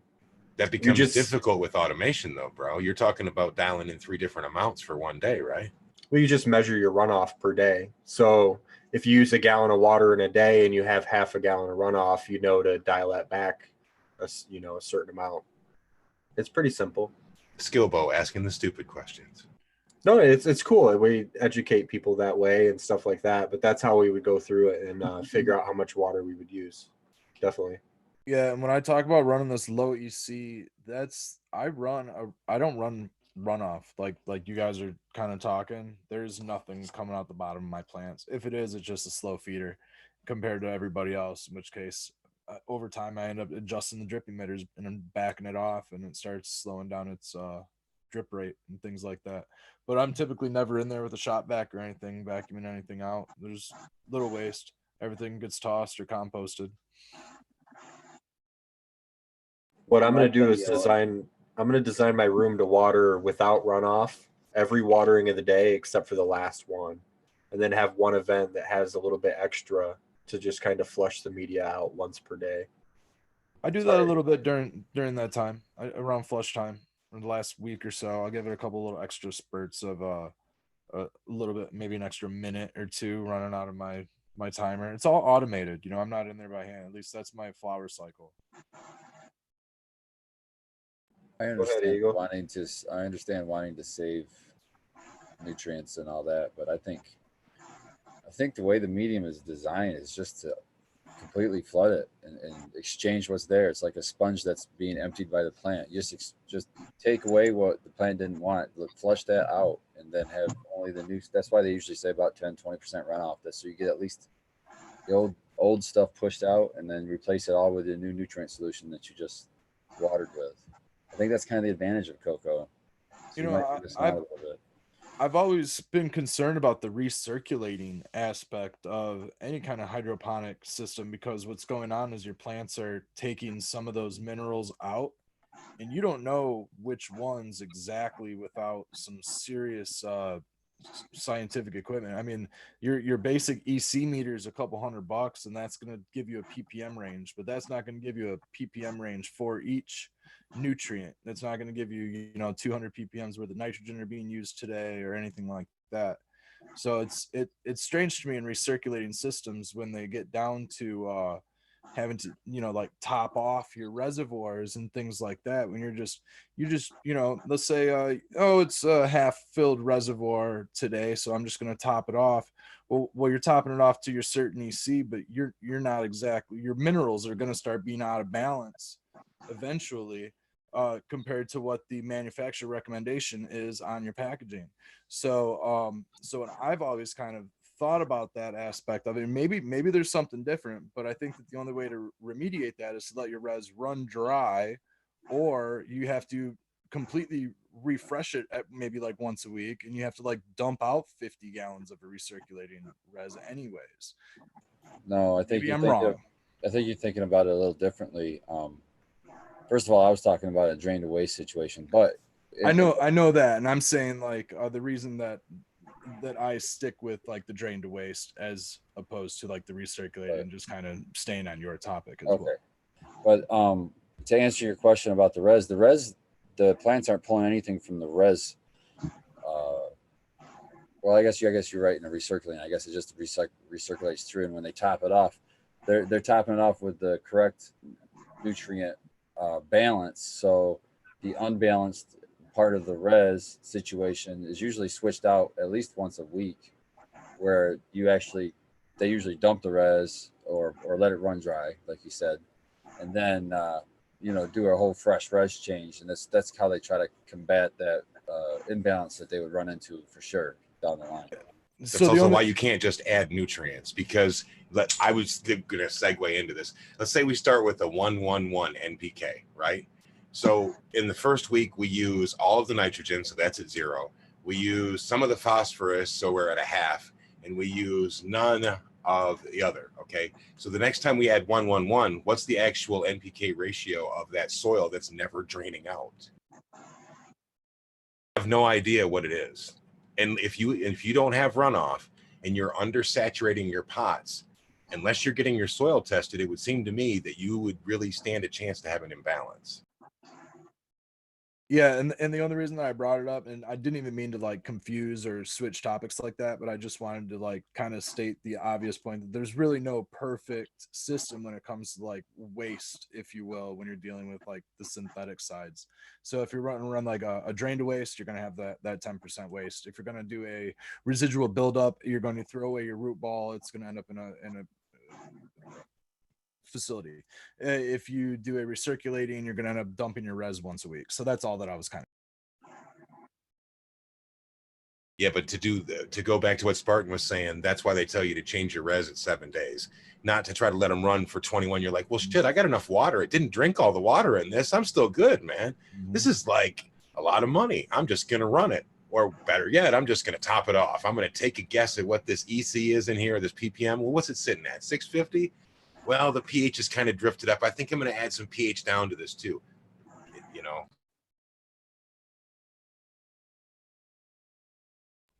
And that's like another beauty of cocoa is like to correct an imbalance, whether it be a mineral or a pH issue or any of those things.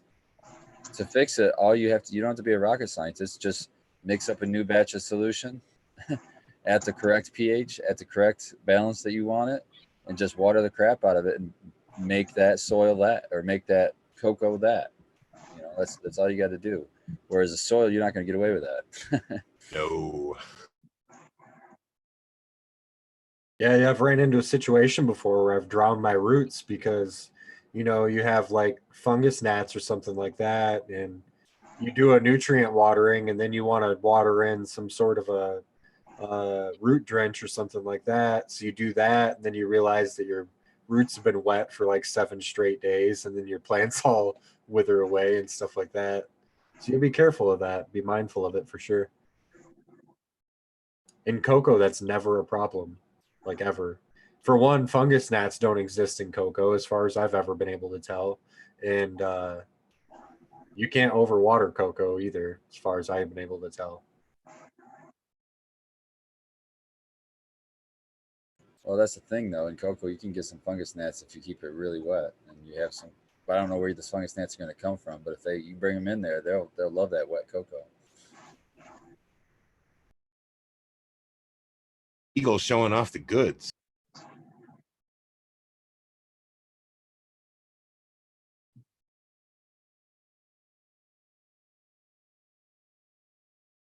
Yeah, a little looking at, Eagle? tour, I guess. I put my shit on wheels so I can show off. This right here is some buttercream. Buttercream haze, a 9-pound hammer right here. A little roll down there. Yeah.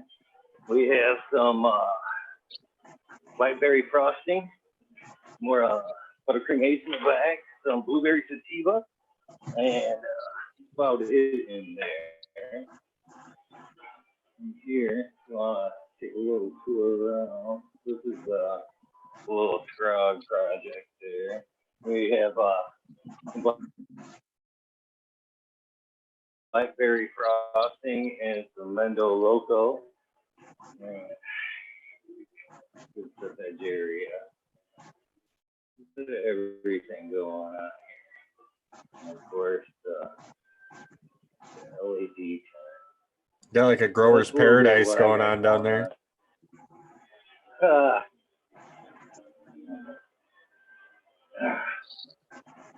Eagle, what kind of tents do you use?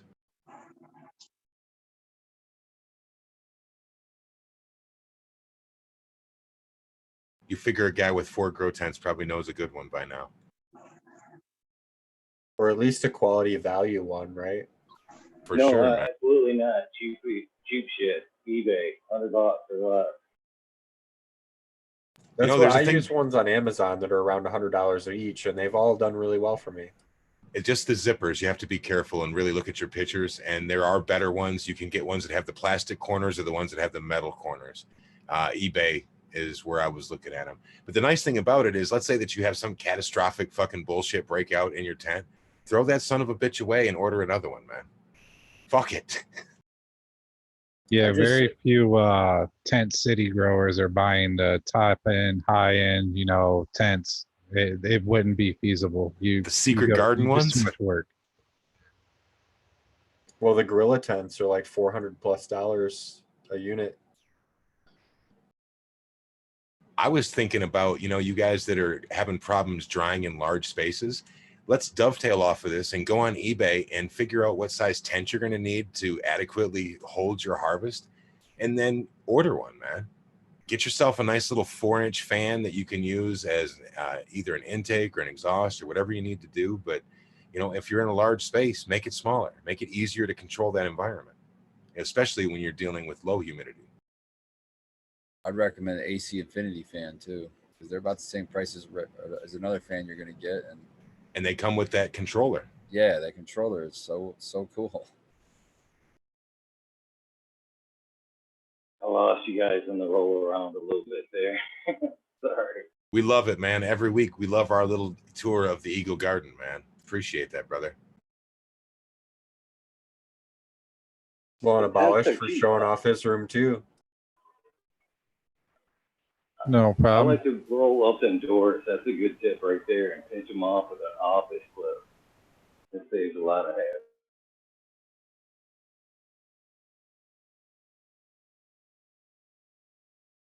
You could also, if you really wanted to be bougie about it, you could have different tents for different density style buds. If you've got something that's really wispy in a sativa, you might want to need one kind of drying environment for that. And you may have something that's really rock hard that is, touchy. Well, you can adjust that in a different tent, man. And you don't need a big ass fucking tent. You can get 2x2s if you're working small. I was gonna say, look up somebody that's efficiently drying cannabis, because you probably haven't seen it done before in a way that's right. Like if you've just seen a string across the room, that's not the way. Like you can put it on clothes hangers on strings across the room and get 5 times as much on one string. And there's some really creative ways you can put it in a tent and really maximize your space. If you stagger your harvests, you can kind of rehydrate as you go also if you need to. Like if it's the middle of winter or something like that, and you kind of harvest one day and give it a couple more days and it's getting a little bit too crispy, once you bring in that second round or that next crop, it'll help rehydrate it.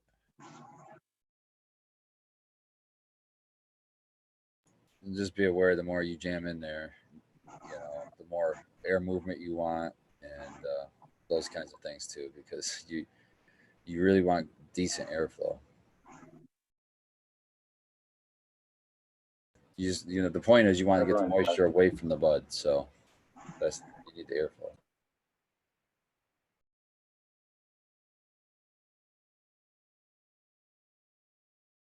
Old man, how are you doing down there? Good. Had to take a break. Yeah. I guess I shouldn't be too ashamed. We went to a cider mill today. So there's a bunch of donuts in my fridge. So fucking hard. I had to go. Had to do it. So I smashed a couple donuts real quick and I came back. I was listening the whole time now. I just had my video off because I didn't want to look like a pig while I was smashing shit in my face. Man down, man down.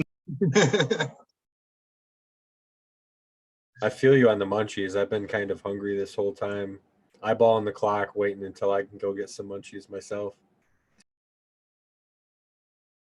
Keeping it real. Speaking of munchies, Miss Cantaloupe, you got anything in the works? Right.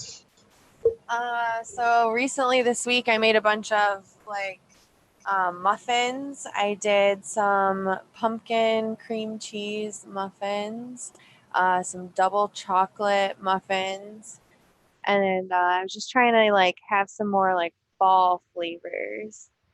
try something new, you know, get away from just the standard chocolate chip cookie or brownie. So those have been really good. Patients are really liking them. I've been liking them. I'm trying not to just eat them all myself, you know. Yeah, it's always good to deviate from the normal chocolate chip cookie and brownie recipe and kind of get in tune with the holiday or whatever and for the Yeah. the season. Yeah. No, I we want do. the peanut butter, the brownie, man. The big brownie cup is where it's at with the peanut butter topping. That's my It's all-time really favorite. good. Man, that was good. Yeah, we also did up a batch of Kool-Aid. It wasn't hash water Kool-Aid, but with our simple syrup. And that turned out really good. I had a couple sips of it in the middle of the day the other day and just wasn't really thinking about it, and then had to like sit down for an hour, you know, take a seat. It's that ABC Kool-Aid, man. She Yeah. famously has to sleep it off sometimes. Yes, definitely. But I have some molds that are pumpkin shaped, so I'm gonna do some pumpkin shaped gummies soon, probably this week. That's on the agenda. I've been trying to think of something to do with cider too. You were saying cider and donuts. You could infuse if it has alcohol, if it's a hard cider, you could just make some I'd alcoholic. prefer to not do with alcohol if I could, but Then I got nothing. I got a cover for you guys. That's why I do the simple syrup. So I've just add that to the cider. It'll be super sweet, but it'll work.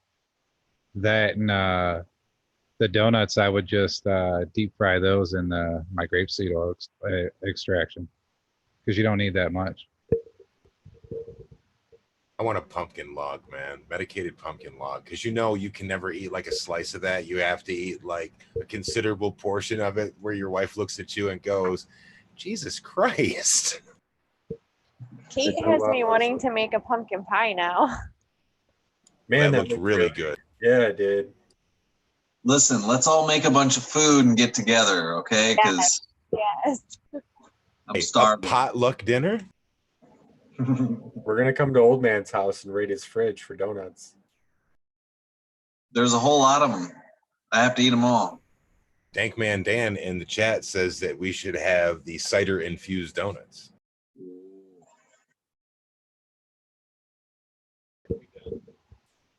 Shout out Dankman Dan. We always see you out, always on our page, always in this chat, man. Your garden looks good. Shout out, brother. Yeah, man. Totally. There's a lot of you in the chat that we see week after week. And you know what, man? You guys fucking are killing it. Some of you are way better growers than I am. And I'm fucking just happy to be watching along with y'all. Speaking about growing, I didn't even go through what I've got going on. I'm really excited right now, probably the most for those pheno hunt plants. I've been putting pictures up on Instagram and stuff because they're just, what a difference between the first round and the second round. This is more of a testament to really run things more than once before you make decisions on them, because wow, they're all, now I don't even know which one to pick. They're just they're all like in such good health and looking strong. So which way are they leaning for you? Man, I'm still the same ones that I picked through the first round are still the ones that I'm leaning towards. But I have found like there's an odd pheno, the number 8, that was I was getting frost all down the fan leaves and everything. So as far as frost production right now, that one's like killing it. That might be the one to squish. yeah. So I don't know, but I'll make my decision once it gets closer. But I'm hoping after this harvest to make a final decision and at least cut it down to 2 phenos. And then I have to decide if I want to bring 2 entries or just 1. And the turn-in's on February. So I'll just be trying to load up a light, get a bunch of it, so I have the best of the best to turn in. Quick shout out to 2020 Mendocino. They're putting on that pheno hunt challenge. They invited Scobo and I'd actually judge that thing. I'm not sure how that's going down, but It's exciting. Yeah, I'm in. Yeah, Congratulations. yeah. I'm excited for you guys to smoke my stuff. I'm just excited to be in it because I mean everybody's going to leave a winner. That's the best thing about the whole thing. You know, everybody gets a cut of the winner. So that's, I mean, that was the thing that sold me on the whole deal. And now that I know the guys, I just love to support them. You know, every time we see him, I mean, Carlos, he's so cool. Oh, he's great. Adam on that breeders panel, he's so full of knowledge. Like I can sit and listen to that guy talking about breeding, and I'm not even interested in breeding that much. So, but it's just interesting to hear about the plant from that guy because you know you can tell when people know what the hell they're talking about and when they're just repeating what they read in the book. So, oh, and then my auto grow, the frugal grow, I really like that too. The what was it? The purple microdot auto and the G13 auto. G13's growing just, it's probably the second set of leaves. It's really small. And that purple microdot is just taking off. So it's looking like, I can't tell. I mean, it's looking like it's getting close to flowering. So I'm going to get a scrog net in there and just start trying to squish it down as much as I can without stressing it out too much. Oh, I see Abolish is showing his grow. Yeah, this is my autos in the frugal grow. That one's just starting out down there. I didn't even know that one was in there. That snuck up in there. I know it's one of the seeds that didn't make it before. I have to check on that one. But yeah, I took we got this Wizard Apprentice over here. Doing pretty good. I bent her over instead of trying to top this time. We got the purple microdots. Let's see if I can get in here and get the purple calyx. This one's gonna have the real pretty nug meat on her. Then another Wizard Apprentice in the back. And another Wizard Apprentice that I bent over that's doing really, really great from Night Owl Seeds. Shout out to Das Mephisto. But yeah, it's going great. I think how many waterings are we on now? 3 in here since we started.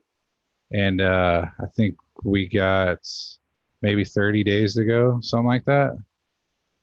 So this frugal grow is going great. Are those all autos in there? Yep, everything's auto. I think we're on like day 40 or 50 or something like that. What size pots are those? Those are I looked up, it's 15 gallons. Yeah. 16. Do you just pull males as you go? Yeah, I'll pull a male and then try to throw another one in there. That's cool. I like that. We kept on doing it in this spot, but it never ended up working out. And I ended up just giving up on it and bending that one over to take over the pot to finish out the round. Cause I need to, another seed pop. Cause I need numbers before I keep throwing more autos in there. But yeah, it's going pretty good so far. Little guys, but I'm hoping to get a decent yield out of there. How many days are those going to be total? Say I have to check, but I'd say they're probably around 50 right now. No, I 40 or mean 50. as when you harvest them. Oh, what to day? finish them, 80. They look good, man. They got big. That's what I Yeah, always wondered thanks. about auto. It was like, man, are they going to get big or are they just going to be runtitos? Autos really don't run unless you mess them up pretty good at an early point. If they do stunt, they stunt pretty hard, though. I have to get some Mephisto, man. I got to try it because that's the one everybody says that, they've had good luck with. Mephisto and Dutch Passion. Night Owl is good too. That's basically a sister company to Mephisto. Same guy, Dad Mephisto, yeah. But I'm impressed with the Morningstar Seed Company with the purple microdot. So far, it's been a real vigorous grower. I mean, it's pretty big. It's really strange how it really reaches out with its arms. Like instead of doing like a praying arms, it really reaches way out and then kind of comes up, which is strange. But we'll see how it goes. Yep. I'm saving all my auto seeds for next summer, right? Because I'm going to try to do flip 2 grows during the summer. I think it'd be sweet. Me too. A little safer than the You know, I mean, we're in Michigan. The weather, I feel like it kind of boned me this year in some ways, you know, but it is what it is. Yeah, I think I'm going to do at least a couple plants maybe next year right in my backyard because I've already seen my neighbor two houses down harvest the fucking plant. So if he's going to get away with it, I'm going to too.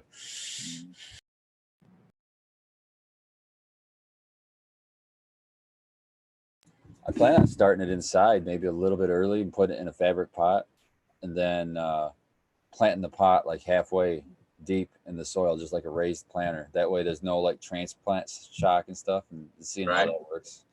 That's what my plan is on it. I got a 7-gallon. I was thinking about doing that as like final transfer from that, just unsnapping the sides of it, digging my hole, setting it in there, and then top dressing and see what the hell happens, man. Could work really well. The fabric pots are no resistance to the roots whatsoever. If you sit the plants on the ground, the roots grow right through them. No problem at all. Speaking of snap, oh, go ahead. I was just saying that might be able to get you to where you can stretch 2 harvests in, you know, before the even before the frost starts hitting.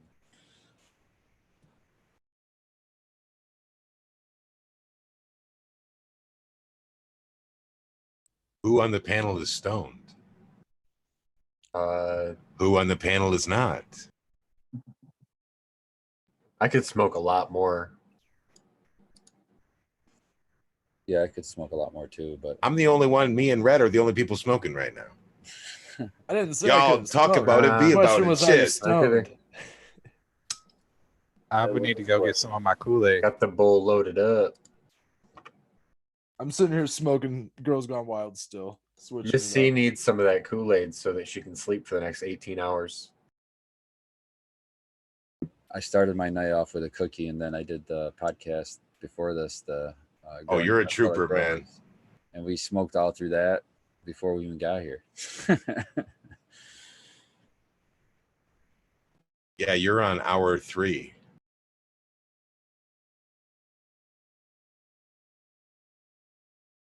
I never did talk about my exciting update. I've got some easy swap pots to get swapped into here in this next round. I've been rocking my my early veg in some little half-gallon plastic pots. So I finally swapped those out into well, I haven't yet. That'll be this week, but I've got clones ready. They got roots ready to rock in there. So I'm with you on those Scobo. I know you all those updates you were showing kind of got me into them. So I'm gonna give them a whirl, man. I'm ready to just take the swap, man, and get rid of all this plastic. Speaking of fabric pots, 1 gallons just take up too much space in my veg to be able to propagate correctly. So I like that. I like that they're nice and small. They got these little. I wish I had one down here with me right now. Maybe I'll go jump up and grab it. They're 8 of them fit in a 10 by 20. They're great. Perfect. Take it. They've got great customer service. If you've got a decent sized order and you get a hold of them, I bet they'll do custom pots for you. I'm really digging how thick the material is too, because you know, like on a really thin fabric pot, it seems like it breathes way too much. You know, when they're a small pot, right? Like the smaller the pot, I actually want it to breathe just a little bit less. Not a whole lot less, but a little bit less, so it doesn't dry out because there's not a whole lot of media in there to hold moisture, right? So the bag that I'm noticing so far, and I'm just starting to use these. I'm about a week and a half into having a couple plants into them. Is that the material is thick enough? You know, number one, that those snaps aren't going to break off or anything. They're sweet, but that it holds the moisture nicely. You know, it's great. They're great so far. Yeah, and they're kind of coated in this, like, I don't know what the coating is made of on the outside. Easy Swap Pots is in the chat, but it's kind of like a wax coating, and it helps resist the water. So the water doesn't run out the sides of them as much as regular fabric pots, which is kind of cool too. And when you were saying, you can hit them up because I guess I might as well let it out of the bag because you said that. But you can ask them for some custom builds because I have a new tent that I'm setting up, and the beds are gonna be in Easy Swap Pot. Oh, they said they're heat treated. It's not a chemical coating or anything that's sprayed on them. They're heat treated on the outside. That's kind of cool.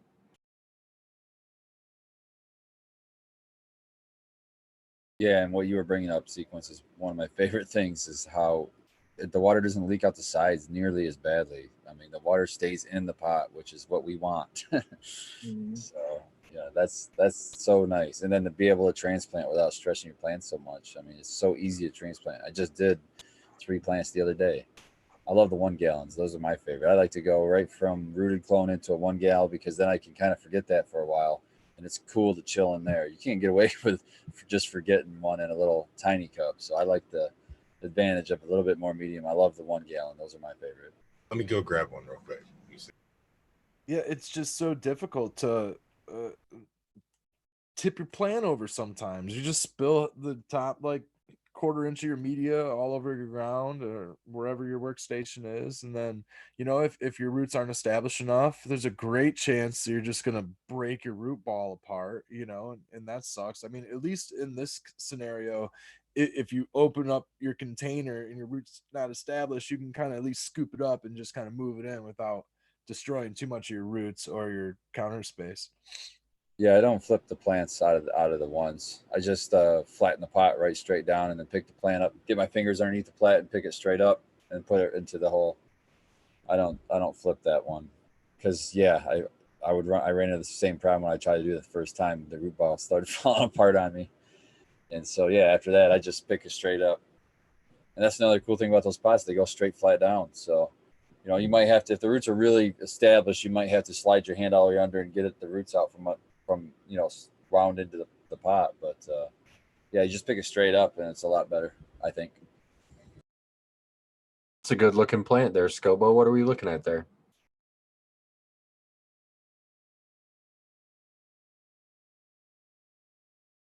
Still mute. It looks like Queen White Haze. Yeah, it's a good looking plant there. Nice and healthy. Good job. Yeah, that's a Clean White Haze, and I'm testing these newer heat treated pots for them right now. So I like them because they aren't running out as much, so I don't have to water quite so slowly in the beginning. But I really, these are something that we definitely need to look more into. Yeah, definitely. I have a couple of those, and they're awesome. All right, guys. I think it's a good time to jump into our final shout outs. It is 10:53 p.m. I wanted to thank everybody for joining us really quick. And with that, we'll get to Red Setter. Red Setter, where can everyone find you, man?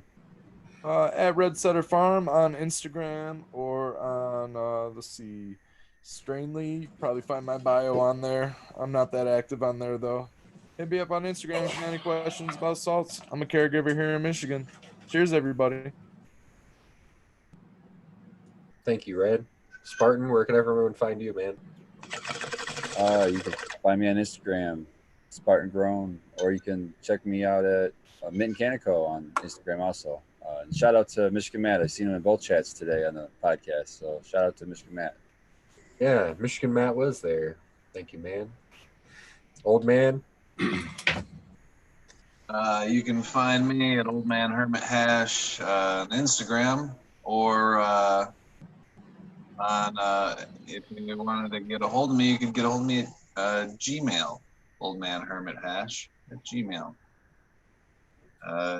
Super cool stuff tonight. I am super baked. Gonna go to bed right away. Got an early morning, a big week ahead. I don't know, man. Super Thanks cool. for joining us, man. Have a good night. You too. Eagle, where can we find you, friend? Instagram, YouTube, possibly a little bit more. Old man, I want to say I love the fire in your eyes, man. You can see the excitement in your what you got going on. It's totally refreshing, man. Awesome, totally awesome. Excited for you, brother. And everybody else, everybody's got something really shaking and moving right now. so stoked for you all. And other than that, man, just glad to be a part of this again this week. Everybody that tunes in, have a good one. Thank you. Have a good night. Thanks, man. Abolished, Miss C.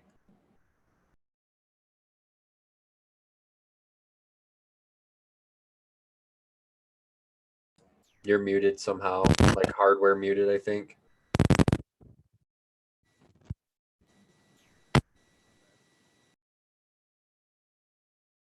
Well, while he's trying to fix his mute situation, I would like to say thanks to everybody in chat, and don't forget to hit that thumbs up and subscribe button. Like, comment, and subscribe.